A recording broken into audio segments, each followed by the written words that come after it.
அனைவருக்குமே வணக்கம். அது சரியா ஆகஸ்ட் 20, 2001 இங்கிலாந்து நாட்டில் இருக்கிற யார்க்ஷயர் பகுதி கிட்ட லிண்ட்லிவுட் அப்படின்ற ஒரு இடம். இந்த இடத்துல இருந்து அந்த நாட்டோடைய எமர்ஜென்சி நம்பரான 999க்கு ஒரு மர்மமான ஒரு ஃபோன் கால் காலை நேரத்திலேயே வந்திருக்கு. அந்த ஃபோன் காலில் பேசினா மார்க் பிசன் அப்படின்ற ஒருத்தர் என்ன சொல்கிறாருன்னா, நான் எப்போதும் போல என்னுடைய செல்ல பிராணிகளை அழைத்து கொண்டு பக்கத்தில் இருக்கிற லிண்ட்லிவுட் அப்படின்ற பகுதி கிட்ட, அதாவது மரங்கள் புதர்கள் நிறைந்த பகுதி மாதிரி இருக்கிற இந்த லிண்ட்லிவுட் அப்படின்ற பகுதிக்கு செல்ல பிராணிகளை அழைச்சிக்கிட்டு வந்தேன். அந்த சமயத்தில் ஒரு இடத்துல ஒரு நீளமான ஒரு போர்வையால் சுத்தப்பட்ட நிலையில் ஒரு பொருள் ஒன்று கிடந்தது. அதை பார்க்கும்போது ஒரு மனிதனுடைய சடலத்தை பூத்தினா எந்த மாதிரி இருக்குமோ அந்த மாதிரியான உருவத்தோற்றத்தில் கிடக்கு. உடனடியாக சம்பவ இடத்துக்கு வாங்க அப்படின்ற ஒரு தகவலையும் அவர் இருக்கிற லொக்கேஷனையும் கொடுத்திருந்திருக்காரு. மறுபக்கம் போலீஸ் அதிகாரிகளும் இந்த தகவல் கிடைச்ச கொஞ்ச நேரத்திலே சம்பவ இடத்துக்கு போயிருந்திருக்காங்க. அங்கே போயிட்டு அந்த போர்வையெல்லாம் பிரிச்சுட்டு பார்க்கும்போது அந்த சடலத்து மேலே ஒரு கருப்பு கலர் கவரால் சுற்றப்பட்ட நிலையில் இருந்திருக்கு. அந்த கருப்பு கலர் கவரை பிரிச்சுட்டு பார்க்கும்போது 9 பச்சை கலர் பிளாஸ்டிக் கவரால் மறுபடியும் அந்த உடல் மேலே சுத்தப்பட்டிருந்திருக்கு.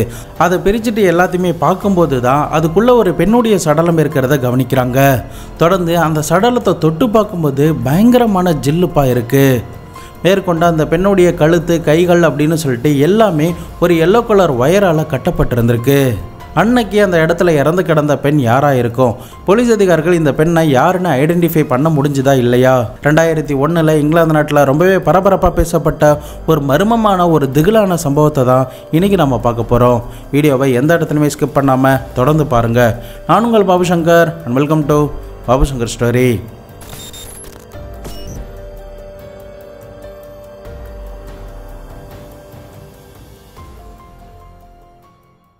ரீசெண்டாக நம்ம சேனலில் வர வீடியோஸ்லாம் உங்களுக்கு பிடிச்சிருக்கும் அப்படின்னு நான் நம்புகிறேன். வீடியோஸ் பிடிச்சதுன்னா மறக்காமல் லைக் பண்ணி 5க்கு எவ்வளோ ஸ்டார் கொடுப்பீங்க அப்படிங்கிறதையும் சொல்லிட்டு போங்க.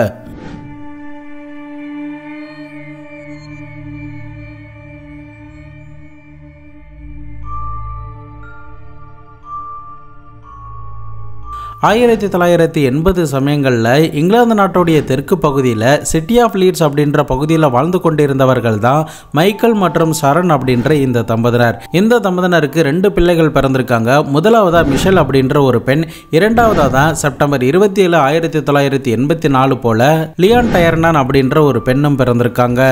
லியானுடைய அக்கா 3 வயது கிட்ட மூத்தவங்க. அதே சமயம் இந்த குடும்பத்தார்கள் பிராம்லி அப்படின்ற பகுதி கிட்ட தான் வாழ்ந்துகிட்டும் இருந்திருக்காங்க. இந்த லியான் எப்போதுமே தன்னுடைய பாட்டியான ஹிலாரியோடைய வீட்டுக்கு போயிட்டு அங்கே தன்னுடைய பாட்டியை அழைத்து கொண்டு சர்ச்சுக்கு போவது வழக்கம். ஆனால் துரதிர்ஷ்டவசமாக கொஞ்ச நாட்கள்லேயே லியானுடைய அப்பா அம்மா பிரிஞ்சிடுறாங்க. இவளுடைய அப்பா வீட்டை விட்டு பிரிஞ்சு போனதுனால தன்னுடைய அம்மாவுடைய வளர்ப்பில் தான் இந்த பெண் வளர ஆரம்பிச்சிருக்கா. இந்த பெண்ணுடைய பள்ளி பருவத்தில் இவங்களுக்கு எக்கச்சக்கமான ஃப்ரெண்ட்ஸ்லாம் இருந்ததுனால அவங்க கூட பேசுறது, டான்ஸ் ஆடுறது, பாட்டு பாடுறது அப்படின்னு சொல்லிட்டு ரொம்பவும் மகிழ்வோடு தான் அவங்களுடைய வாழ்க்கையை நகர்த்திக்கிட்டு இருக்காங்க. அவங்களுடைய ஃப்ரெண்ட்ஸ் கேங்கில் யாருக்காவது பர்த்டே இருந்துச்சுன்னா அவங்களுக்கு கிஃப்ட் ப்ரெசென்ட் பண்ணுறது, எல்லாருக்கிட்டையுமே பாசமாக இருக்கிறது, சகஜமாக பேசுறது அப்படின்னு சொல்லிட்டு ஃப்ரெண்ட்ஸ் மத்தியில் எல்லாரும் விரும்பக்கூடிய ஒரு பெண்ணாக தான் இந்த பெண் அந்த சமயத்தில் இருந்திருக்காங்க. லியான் அவங்களுடைய 16வது வயதில் தான் ஒரு பாய் ஃப்ரெண்டை பிடிச்சிருந்திருக்காங்க. லியான் எப்போதுமே சண்டே ஆனால் நான் ஏற்கனவே சொன்ன மாதிரி பாட்டியோடைய வீட்டுக்கு போயிட்டு சர்ச்சுக்கு போகலாம் அப்படின்னு சொல்லிட்டு சரியாக நவம்பர் 26, 2000 போல் போயிருந்திருக்காங்க. அன்றைய நாள் தான் புதிதாக வாங்கின பூட் ஷூவோட தான் போயிருந்திருக்காங்க. பாட்டியை அழைத்து கொண்டு சண்டே ஸ்கூல்லாம் அட்டன் பண்ணி முடிச்சுட்டு ரிட்டன் வீட்டுக்கு வந்து 2 பேரும் குட் பை சொல்லிட்டு பிரிஞ்சிருந்திருக்காங்க. ஆனால் அதுக்கப்புறம் ஒருத்தரை இதுக்கப்புறம் பார்த்துக்கவே மாட்டோம் அப்படிங்கிறது யாருக்குமே தெரியாமலே போயிருந்திருக்கு. தன்னுடைய வீட்டுக்கு வந்த லியான் அடுத்து என்ன பண்ணலாம் அப்படின்னு சொல்லி யோசிக்க ஆரம்பிக்கிறாங்க. கிறிஸ்மஸ் கொஞ்ச நாட்களில் வரப்போகிறதுனால தன்னுடைய ஃப்ரெண்ட்ஸுக்கெல்லாம் ஏதாவது கிஃப்ட் பண்ணலாம் அப்படின்னு சொல்லிட்டு சில விஷயங்களை யோசிக்க ஆரம்பிச்சிருக்காங்க. இதனால் அப்படி யோசித்து முடித்ததுக்கு பிறகு தன்னுடைய க்ளோஸ் ஃப்ரெண்டான சாரா அப்படின்ற ஒரு பெண்ணுக்கு கால் பண்ணி நாம் 2 பேரும் ஒரு ஷாப்பிங் சென்டருக்கு போகலாம் அப்படின்னு சொல்லி கூப்பிட்டுருந்துருக்காங்க. அதன் அடிப்படையில் தன்னுடைய அம்மா கிட்ட சொல்லிட்டு அவங்களுடைய வீட்டில் இருந்து சில மைல் தூரத்தில் இருக்கிற ஒரு ஷாப்பிங் சென்டருக்கு பஸ்ஸில் இந்த 2 பெண்களும் போயிருந்திருக்காங்க. இறுதியாக அவங்களுக்கு வேண்டிய பொருட்கள் எல்லாத்தையுமே அந்த ஷாப்பிங் சென்டரில் இருந்து வாங்கினதுக்கு பிறகு சரியா 4:50 மணி வாக்கில் 2 பேருமே ஒரு ஜங்ஷன் கிட்ட நின்று அவரவர் வீட்டுக்கு போகலாம் அப்படின்னு சொல்லி பிளான் பண்ணியிருந்திருக்காங்க. அதன் அடிப்படையில் 2 பேரும் அந்த இடத்துல இருந்து பிரிஞ்சு போயிருந்திருக்காங்க. கொஞ்ச நேரம் கழித்து சாரா தன்னுடைய வீட்டுக்கு வந்திருக்காங்க. இந்த லியான் வீட்டுக்கு போயிட்டாலா இல்லையா அப்படின்ற ஒரு செய்தியை தெரிஞ்சுக்கணும் அப்படிங்கிறதுக்காக உடனடியாக லியானுடைய வீட்டு டெலிஃபோன் நம்பருக்கு கால் பண்ணும்போது அவங்களுடைய அம்மா காலை எடுத்திருக்காங்க. அந்த சமயத்தில் லியான் இன்னும் வீட்டுக்கு வரல அப்படின்னும், எப்படியும் ஈவினிங்குள்ளே வந்துடுவா, நான் வந்ததும் உனக்கு கால் பண்ணி தகவல் கொடுக்குறேன் அப்படின்னு சொல்லிட்டு அன்றைய நாள் அந்த ஃபோன் காலை கட் பண்ணி இருந்திருக்காங்க. ஆனால் சாராவுக்கு இதை கேட்டதுமே பேரதிர்ச்சி ஆகுது. அதற்கு காரணம் என்னன்னா, சாரா பிரிஞ்சு போன இடத்துல இருந்து இந்த லியானுடைய வீடு கொஞ்சம் தொலைவில் தான் இருக்குது.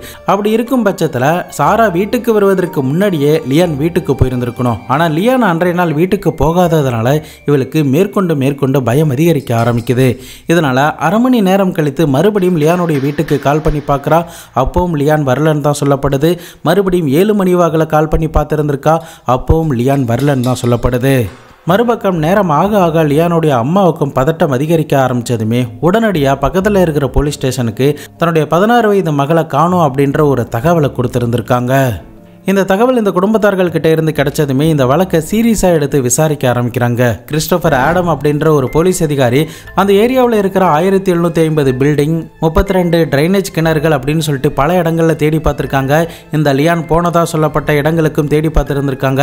ஆனால் எங்கேயுமே இந்த பெண் கிடைக்கவே இல்லை. சந்தேகத்தின் பேரில் ஏற்கனவே இருக்கிற 36 குற்றவாளிகள் கிட்டையும் இந்த லியானை பற்றி போலீஸ் அதிகாரிகள் விசாரித்ததன் மூலியமாகவும் எந்த ஒரு தகவலுமே கிடைக்காம போயிருந்திருக்கு. மேற்கொண்டு லியானை பற்றி ஏதாவது தகவல் கொடுக்குறவங்களுக்கு 10,000 பவுண்ட்ஸ் பணம் கொடுக்கப்படும் அப்படின்ற ரிவார்டு எல்லாமே அறிவிச்சிருந்திருக்காங்க. ஆனால் என்னதான் இந்த மாதிரி ரிவார்ட்ஸ்லாம் அறிவித்தாலும் கூட லியானை பற்றின எந்த ஒரு தடயமுமே போலீஸ் அதிகாரிகளுக்கு கிடைக்காமலே போகுது. இப்படியே இந்த இன்வெஸ்டிகேஷன் நடந்துக்கிட்டே இருக்கிற சமயத்தில் சரியாக 9 நாட்கள் கழித்து டிசம்பர் 4, 2000 போல் ஒரு மர்மமான ஒரு ஃபோன் கால் ஒரு லேடி கிட்டே இருந்து வந்திருக்கு. அந்த லேடி என்ன சொல்கிறாங்கன்னா, சரியாக நவம்பர் 26ஆம் தேதி, அதாவது லியான் காணாமல் போன அன்னைக்கு ஈவினிங் 5 மணி வாக்கில் ஹோலி கீல் அப்படின்ற ஒரு பகுதி கிட்ட ஒரு ஆள் கையில் நாயோட அந்த இடத்துல சுற்றிக்கிட்டு இருந்ததாகவும் அவரை இதுக்கு முன்னாடி இங்கே பார்த்ததில்லை அப்படின்னு அந்த லேடி ஃபோனில் சொல்லியிருந்திருக்காங்க. மேற்கொண்டு அந்த நபர் 1.73 சென்டிமீட்டர் உயரம் இருந்ததாகவும் கொஞ்சம் குண்டாவும் ரவுண்டு ஃபேஸோடையும் இருந்தார். Black colour hat, black colour coat, jeans pant போட்டுட்டு இருந்தார். ஆனால் அவருடைய முகம் மட்டும் எனக்கு சரியாக அடையாளம் தெரியல அப்படின்னு அந்த பெண் சொல்லியிருந்திருக்காங்க. மேற்கொண்டு லியானும் அந்த சமயத்தில் அன்றைய நாள் தான் காணாமல் போயிருந்ததுனால இந்த லேடி சொன்ன அங்க அடையாளங்களை வச்சு போலீஸ் ரஃபா ஒரு ஸ்கெட்ச் வரைஞ்சிருந்திருக்காங்க.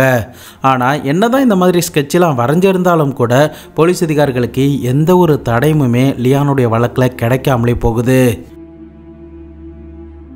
அதன் பிறகுதான் 9 மாதம் கழித்து லிண்ட்லிவுட் அப்படின்ற பகுதியில் இருந்து ஒரு பெண்ணுடைய சடலத்தை மீட்டெடுக்கிறாங்க. அது பின்னாட்களில் லியானுடைய சடலம் தான் அப்படிங்கிறத உறுதிப்படுத்தி இருந்திருக்காங்க. அந்த சடலம் லியானுடைய சடலம் அப்படிங்கிறத எப்படி உறுதிப்படுத்துறாங்க அப்படிங்கிறத தெரிஞ்சுக்கிறதுக்கு முன்னாடி லியானுடைய அட்டாப்சி ரிப்போர்ட்டில் என்னென்ன தகவல்கள்லாம் வந்துச்சு அப்படிங்கிறத பார்த்தலாம். மருத்துவர்கள் இந்த பெண்ணுடைய சடலத்தை சோதனை பண்ணி பார்த்துட்டு என்ன சொல்கிறாங்கன்னா, இந்த பெண் இறந்து 9 மாதம் கிட்ட ஆகுது அப்படின்னும் இந்த பெண் இறந்த உடனே ஒரு ஃப்ரீசரில் வச்சுருக்காங்க. அதுவும் 0 டிகிரிக்கு கீழே டெம்பரேச்சரில் தான் இந்த பெண்ணுடைய சடலத்தை மெயின்டைன் பண்ணியிருந்திருக்காங்க. அதனால தான் இப்போ வரைக்குமே இந்த உடல் அழுகாமல் இருக்குது அப்படின்ற ஒரு தகவலும் கொடுக்குறாங்க. மேற்கொண்டு இந்த பெண் வயர் அப்படி இல்லைன்னா ஒரு துணியால் கழுத்தை நெரிச்சு கொலை செய்யப்பட்டிருக்காங்க அப்படின்னும் இந்த பெண்ணுடைய கழுத்தில் ஒரு முடி ஒன்று கிடைச்சிது அப்படின்ற ஒரு தகவலையும் கொடுக்குறாங்க. போலீஸ் அதிகாரிகள் அந்த முடியை DNA லேபில் செக் பண்ணி பார்த்ததில் அது லியானுடைய முடி இல்லை அப்படிங்கிறது தெரிய வருது. அப்போது லியானுடைய முடி அது இல்லைன்னா அப்போ கண்டிப்பாக இது குற்றவாளியோடைய முடியாக தான் இருக்கும் அப்படின்ற ஒரு யூகத்துக்கு போலீஸ் அதிகாரிகள் இந்த இடத்துல வந்திருக்காங்க. புதரில் இருந்து மீட்டெடுக்கப்பட்ட அந்த பெண்ணுடைய சடலம் லியான் தான் அப்படிங்கிறத எப்படி உறுதிப்படுத்தி இருந்திருக்காங்கன்னா, 9 மாதத்துக்கு முன்னாடி இந்த கேஸ் ஃபைலாக இருந்துச்சுல, அந்த ஃபைலில் இந்த லியான் கடைசியாக போகும்போது என்ன கலரில் ஹேர் கிளிப்பு போட்டிருந்தாங்க, எந்த கடையில் கிஃப்ட் வாங்கினாங்க, என்ன கிஃப்ட் வாங்கினாங்க அப்படிங்கிற முதற்கொண்டு எல்லாமே அந்த ஃபைலில் எழுதப்பட்டிருந்திருக்கு. அந்த வழக்கை விசாரணை பண்ணிக்கிட்டு இருந்த போலீஸ் அதிகாரிகளுக்கு தான் 9 மாதம் கழித்து இந்த ஒரு தகவலும் கிடைச்சிருந்திருக்கு. மேற்கொண்டு லியானுடைய சடலத்தை போலீஸ் அதிகாரிகள் மீட்டெடுத்த போது கடைசி அவங்க என்ன மாதிரியான ஹேர் ஸ்டைல் வச்சிருந்தாங்களோ, அதாவது அவங்க போனி டெயில் போட்டுட்டு தான் அன்றைய நாள் ஷாப்பிங் போயிருந்திருக்காங்க. அதே போனி டெயில் போட்ட நிலையில தான் அந்த பெண்ணுடைய சடலமும் கிடைச்சிருந்திருக்கு. சம்பவ இடத்துல லியானுடைய சடலத்தை சோதனை பண்ண மருத்துவர்கள் என்ன சொல்றாங்கன்னா, இந்த பெண் கொலை செய்யப்பட்ட கொஞ்ச நேரத்திலேயே 0 டிகிரிக்கும் கீழே இருக்கிற ஒரு ஃப்ரீசர்ல தான் இவங்களை ஸ்டோர் பண்ணி வச்சிருந்திருக்கணும் அப்படின்ற ஒரு தகவலை சொல்லியிருந்திருக்காங்க. இந்த தகவல் தான் இந்த வழக்கை விசாரணை பண்ற கிறிஸ்டோபர் ஆடமுக்கு மண்டையில ஓடிக்கிட்டே இருக்கு. இந்த வழக்கை எப்படியாவது சால்வ் பண்ணணும் அப்படின்னு சொல்லிட்டு வெவ்வேறு ஆங்கிளில் யோசனை பண்ணிக்கிட்டே இருந்திருக்காரு. அந்த சமயத்தில் தான் லியானுடைய கழுத்தில் சுற்றப்பட்டிருந்த அந்த 3 கயிறுகளை பற்றி எக்ஸாமின் பண்ண ஆரம்பிக்கிறாரு. அப்படி அந்த 3 கயிறுகளை சோதித்து பார்த்ததில் அந்த 3 கேபிளுமே வெவ்வேறு கம்பெனியில் தயாரிக்கப்பட்டது அப்படின்னா அதில் ஒரு கேபிளில் மட்டும் அந்த கம்பெனியோடைய பார்கோடு இருந்ததுனால உடனடியாக அந்த கம்பெனியை கான்டாக்ட் பண்ண ஆரம்பிச்சிருக்காங்க. கிரைம் சீன்ல இருந்து கிடைக்கப்பட்ட அந்த 3 கேபிள்ல எல்லோ கலர்ல இருந்த கேபிள் தான் ராயல் மில் அப்படின்ற நிறுவனத்தினால வாங்கப்பட்டிருந்திருக்கு.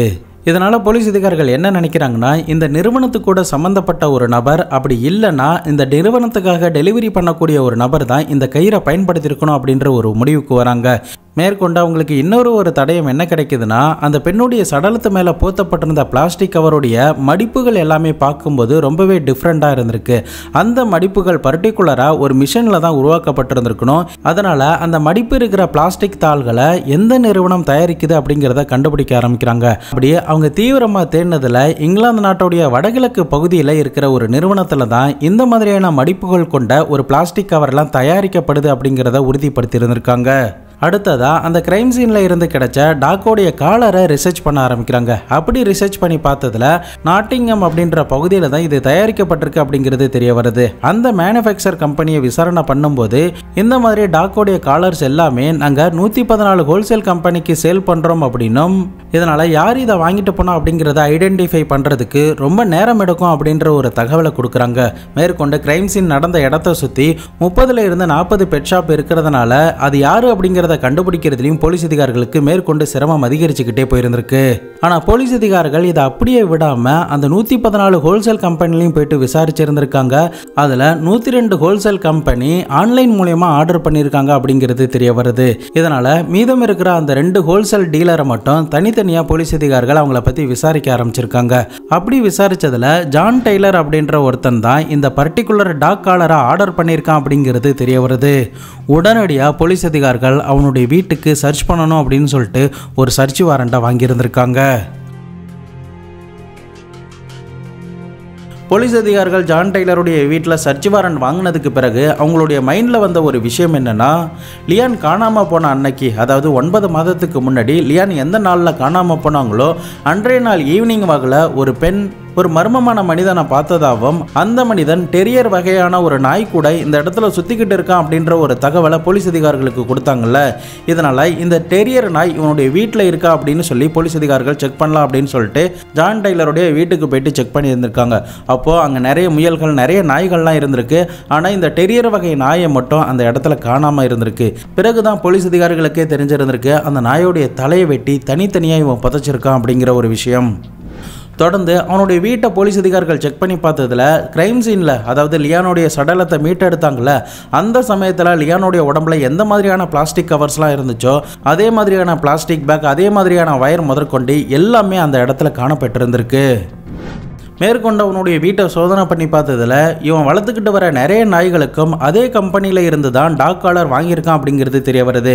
மேற்கொண்டு அவனுடைய டேபிளில் எக்கச்சக்கமான நியூஸ் பேப்பர்லாம் அடுக்கி வைக்கப்பட்டிருந்திருக்கு. தினமும் அவனுடைய செய்தியில் இவனை பற்றின ஏதாவது டாக்கிங் வருதா அப்படின்னு சொல்லிட்டு எல்லாத்தையுமே பர்ஃபெக்டாக உட்காந்து ஆராய்ச்சி பண்ணியிருக்கான் அப்படிங்கிறதும் தெரிய வருது. தொடர்ந்து போலீஸ் அதிகாரிகள் இவனை கைது பண்ணுவதற்குண்டான எல்லா ஆதாரங்களும் அவங்களுக்கு கிடைச்சதுனால உடனடியாக அவனை கைது பண்ணி கஸ்டடியில் எடுத்து விசாரணை பண்ண ஆரம்பிக்கிறாங்க. தொடர்ந்து இவனுக்கு டிஎன்ஏ டெஸ்ட்லாம் பண்ணி பார்க்குறாங்க. லியானுடைய கழுத்தில் இருந்த முடி இவனுடையது தான் அப்படிங்கிறத உறுதியும் படுத்தி இருந்திருக்காங்க. மேற்கொண்டு அவன் என்னென்னலாம் சொன்னான், அன்னைக்கு லியானுக்கு என்ன நடந்துச்சு, யார் இந்த ஜான் டெய்லர் அப்படிங்கிறத இப்போ நம்ம தெளிவாக பார்த்துடலாம். கைது செய்யப்பட்ட இந்த ஜான் டெய்லர் அப்படின்றவன் சரியாக ஆகஸ்ட் 27, 1956 இங்கிலாந்து நாட்டில் இருக்கிற லீட்ஸ் அப்படின்ற பகுதியில் தான் பிறந்திருக்கான். இவன் தன்னை ஒரு சாதாரண மனிதனாக அக்கம் பக்கத்தில் இருந்த நபர்கள் கிட்டையும் காட்டியிருந்திருக்கான். மேற்கொண்டு யாருக்கிட்டையுமே அந்த அளவுக்கு பெருசாக பேச மாட்டான். இவருடைய மனைவிக்கும் இவனுக்கும் அடிக்கடி சண்டைகள் ஏற்பட்டு ஒரு கட்டத்தில் டிவோர்ஸுக்கு முடிஞ்சதுனால வெளி உலகத்தோடைய இருந்த தொடர்பு எல்லாமே கட்டாகி தன்னந்தனியாக தான் இவன் வாழ ஆரம்பிச்சிருக்கான். அப்படியே 1996 தன்னுடைய மனைவியை டிவோர்ஸ் பண்ணதுக்கு பிறகு தன்னந்தனியாக தான் ஒரு வீட்டில் வாழ்ந்துக்கிட்டு இருக்கான். ஒரு கம்பெனியில் டெலிவரி டிரைவராக வேலை பார்த்துக்கிட்டு இருந்திருக்கான். அதே சமயம் இவனுடைய ஹாபியாக பக்கத்தில் இருக்கிற உட்லாண்ட் அப்படின்ற பகுதிக்கு சென்று அங்கே முயல்களை வேட்டையாடுவது தான் இவனுடைய பொழுதுபோக்காகவும் இருந்திருக்கு. மேற்கொண்டு இவனுடைய எக்ஸ் கேர்ள் ஃப்ரெண்டையும் அந்த இடத்துக்கு அழைச்சிட்டு போயிட்டு நிறைய முறை வேட்டையாடினதாகவும் சொல்லப்படுது. இவனுடைய சின்ன வயதில் ஒரு கிறிஸ்டின் ஆர்கனைசேஷனில் இருந்திருக்கான். அந்த சமயத்தில் தான் விலங்குகளை வேட்டையாடுறது எப்படி அப்படிங்கிறதையும் கற்று இருந்திருக்கான். மேற்கொண்டு இவனால் வேட்டையாடப்படுற விலங்குகளை உயிரோடு பிடிச்சிட்டு வந்து அதை பலவிதமான முறையில் கொடூரமான சித்திரவதைகள்லாம் செஞ்சு அதை ரசிப்பான் அப்படின்னும் சொல்லப்படுது. இவனுக்கு 15 வயது இருக்கிற சமயத்தில் ஒரு ஆள்கிட்ட இருந்து சூட்டு திருடினா அப்படின்னு சொல்லிட்டு போலீஸ் அதிகாரிகள் இவனை கைது பண்ணியிருந்திருக்காங்க. இவனுடைய சின்ன வயதுல இருந்தே நாய்களை வளர்க்கிறது, முயல்களை வளர்க்கிறது அப்படின்னு சொல்லிட்டு நிறைய செல்ல பிராணிகளை வளர்த்துக்கிட்டும் வந்திருக்கான். அதே சமயம் இந்த செல்ல பிராணிகள் கூடவே வேட்டையாடக்கூடிய மரநாயையும் வளர்த்துக்கிட்டு வந்திருக்கான். போலீஸ் அதிகாரிகள் இவனை விசாரிச்சதுல இவனுக்கு நிறைய பாலியல் தொழில் பண்ணக்கூடிய பெண்கள் கூட பழக்கம் இருக்கு அப்படிங்கிறதும் தெரிய வருது. அப்படி ஒரு நாள் தான் ஒரு பாலியல் தொழிலாளி பெண்ணை பார்க்குற சமயத்தில் தான் ஹவுலி கீல் அப்படின்ற பகுதி கிட்ட இந்த ஜான் டெய்லர் லியானை பார்த்துருந்துருக்கான். அவளை பார்த்ததுமே அவனுக்கு பிடிச்சி போனதுனால ஒரு மரத்துக்கிட்ட மறைஞ்சிருந்து அந்த பெண் வருவதை நோட் பண்ணிக்கிட்டே இருந்திருக்கான். அந்த சமயத்தில் இவன் கிட்ட வந்ததுமே அந்த பொண்ணுடைய வாயை பற்றி கத்துனா அவனை கொலை பண்ணிடுவான் அப்படின்னு மிரட்டி அவன் கிட்ட இருந்த ஒரு பெரிய கோட்டை எடுத்து அந்த பொண்ணுடைய உடம்பு மேலே போத்தி இருந்திருக்கான். மேற்கொண்டு நாய்கள் கட்டக்கூடிய கயிறை பயன்படுத்தி அந்த பெண்ணுடைய கைகளையும் கட்டி அந்த பெண்ணுடைய கையையும் கட்டி அதே தெருவில் 22 நிமிடம் கிட்ட நடந்து தன்னுடைய வீட்டுக்கே அழைச்சிட்டு போயிருந்திருக்கான். இதில் என்ன ஒரு ஆச்சரியம்னா யாருக்கும் எந்தவித சந்தேகமும் வராத அளவுக்கு பர்ஃபெக்டா இந்த பெண்ணை தன்னுடைய வீட்டுக்கு கடத்திட்டு போயிருந்திருக்கான். கொஞ்ச நேரத்தில் ஜான் டெய்லருடைய வீட்டுக்கு வந்ததுக்கு பிறகு அங்கே கிச்சன் ஏரியாவில் இருக்கிற ஒரு பெஞ்சில் லியானை ஃபோர்ஸ் பண்ணி உட்கார வச்சிருந்திருக்கான் இந்த டெய்லர். நம்மளுடைய திட்டம் நல்லபடியாக முடிஞ்சிடுச்சு அப்படின்னு சொல்லிட்டு சந்தோஷத்தோட விஸ்கி சாப்பிட்டபடியே அந்த பெண் கிட்ட போயிருந்திருக்கான். அந்த சமயத்தில் லியானுடைய ஃபோன் மட்டும் தொடர்ந்து அடிச்சுக்கிட்டே இருந்திருக்கு. இதனால் ஆத்திரமான இந்த டெய்லர் உடனடியாக அந்த ஃபோனை சுவிட்ச் ஆஃப் பண்ணி இருந்திருக்கான். அடுத்த கட்டமாக கண்கள் கைகள் கட்டப்பட்டிருக்கிற இந்த லியானை வலுக்கட்டாயமாக மாடியில் இருக்கிற தன்னுடைய பெட்ரூம் அழைச்சிட்டு போயிட்டு அந்த பெண் கிட்ட தவறாக நடக்க முயற்சி பண்ணியிருந்திருக்கான். அந்த சமயத்தில் இவன் கிட்ட இருந்து எப்படியாவது தப்பிக்கணும் அப்படின்னு சொல்லிட்டு கைகால்கள் எல்லாமே உதறி இருந்திருக்காங்க. அவன் கிட்ட பயங்கரமாக சண்டை போட்டிருந்திருக்காங்க. அந்த சமயத்தில் அவங்க கண்களில் கட்டப்பட்டிருந்த அந்த கருப்பு கலர் துணி விலகிட்டதுனால அவனுடைய முகத்தை இவங்க பார்த்து இருந்திருக்காங்க. லியான் தன்னை பார்த்துட்டா அப்படிங்கிறது இவனுக்கு தெரிஞ்சதுமே ஒருவேளை இவன் உயிரோட வெளியில் போயிட்டானா கண்டிப்பாக நம்ம மாட்டிப்போம் அப்படின்னு சொல்லிட்டு அவளை கொலை பண்ணணும் அப்படிங்கிறதுக்காக அவளுடைய கண்கள் கைகால்கள் அப்படின்னு சொல்லிட்டு எல்லாத்தையுமே இந்த முறை பயங்கரமாக இறுக்கி கட்டி இருந்திருக்கான். அதன் பிறகு அந்த பெண்ணுடைய கண்ணில் சுத்தப்பட்டிருந்த அந்த ஸ்கார்பாலேயே அந்த பெண்ணுடைய கழுத்தை இறுக்க நெரிச்சு துடிக்க துடிக்க அதே இடத்துல கொலை பண்ணியிருந்திருக்கான். இது பத்தாது அப்படின்னு சொல்லிட்டு தாங்கிட்ட இருக்கிற 12 இன்ச்சு ஒயரை எடுத்து அந்த பெண்ணுடைய கழுத்தில் போத்தி ரொம்பவும் கொடூரமான முறையில் இருக்க ஆரம்பிச்சிருக்கான். ஒரு கட்டத்தில் அந்த பெண் இறந்தும் போயிருந்திருக்கா. இவருடைய சடலத்தை இந்த இடத்துல ரொம்ப நாட்கள் வச்சுக்க முடியாது அப்படிங்கிறது நல்லாவே தெரியும். இதனால் அவன் என்ன பண்ணுறான்னா அவன்கிட்ட இருக்கிற பச்சை கலர் கேரி பேக், கருப்பு colour carry bag, yellow colour carry bag அப்படின்னு சொல்லிட்டு எல்லாத்தையுமே அந்த பெண்ணுடைய சடலத்து மேலே போத்தி அதை இவன்கிட்ட இருக்கிற 3 டிஃப்ரெண்டான ஒயரால் அந்த பாடியை கட்டிடவும் செஞ்சுருந்திருக்கான்.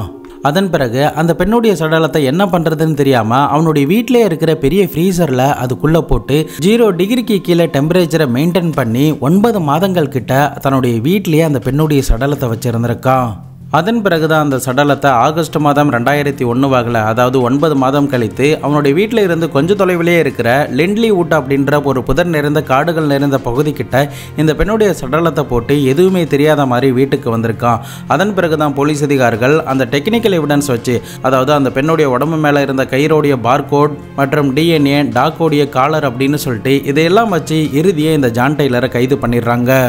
இந்த லிண்ட்லி வுட் பகுதியை இவன் ஏன் சூஸ் பண்ணானா, இவன் ஏற்கனவே தன்னுடைய கேர்ள் ஃப்ரெண்டு கூட இங்கே வந்து வேட்டையாடி இருந்திருக்கான். அதே சமயம் தன்னுடைய பெட் நாய்கள் எல்லாத்தையுமே இங்கே தான் அழைச்சிட்டு வந்து விளையாட்டுலாம் கொடுப்பான்.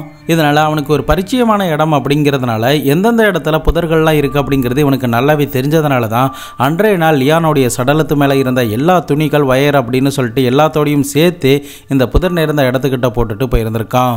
என்னதான் லியானா தான் கொலை பண்ணா அப்படின்னு ஒத்துக்கிட்டாலும் கூட அந்த ஃப்ரீசர்லலாம் நான் வைக்கல அப்படின்னு பொய்கள் எல்லாமே சொல்லியிருந்திருக்கான். ஆனால் அவனுடைய வீட்டில் இருந்த அந்த டீப் ஃப்ரீசர் எல்லாமே கண்டுபிடிக்கப்பட்ட நிலையில தான் இருந்திருக்கு. அதே சமயம் அந்த லியானுடைய சடலத்தில் என்னென்ன தடயங்கள்லாம் கிடைச்சதோ அதே மாதிரியான பிளாஸ்டிக் பேக், அதே மாதிரியான வயர்ஸ் முதற்கொண்டு எல்லாமே அவனுடைய வீட்டில் இருந்து கிடைக்கப்பட்டிருந்திருக்கு.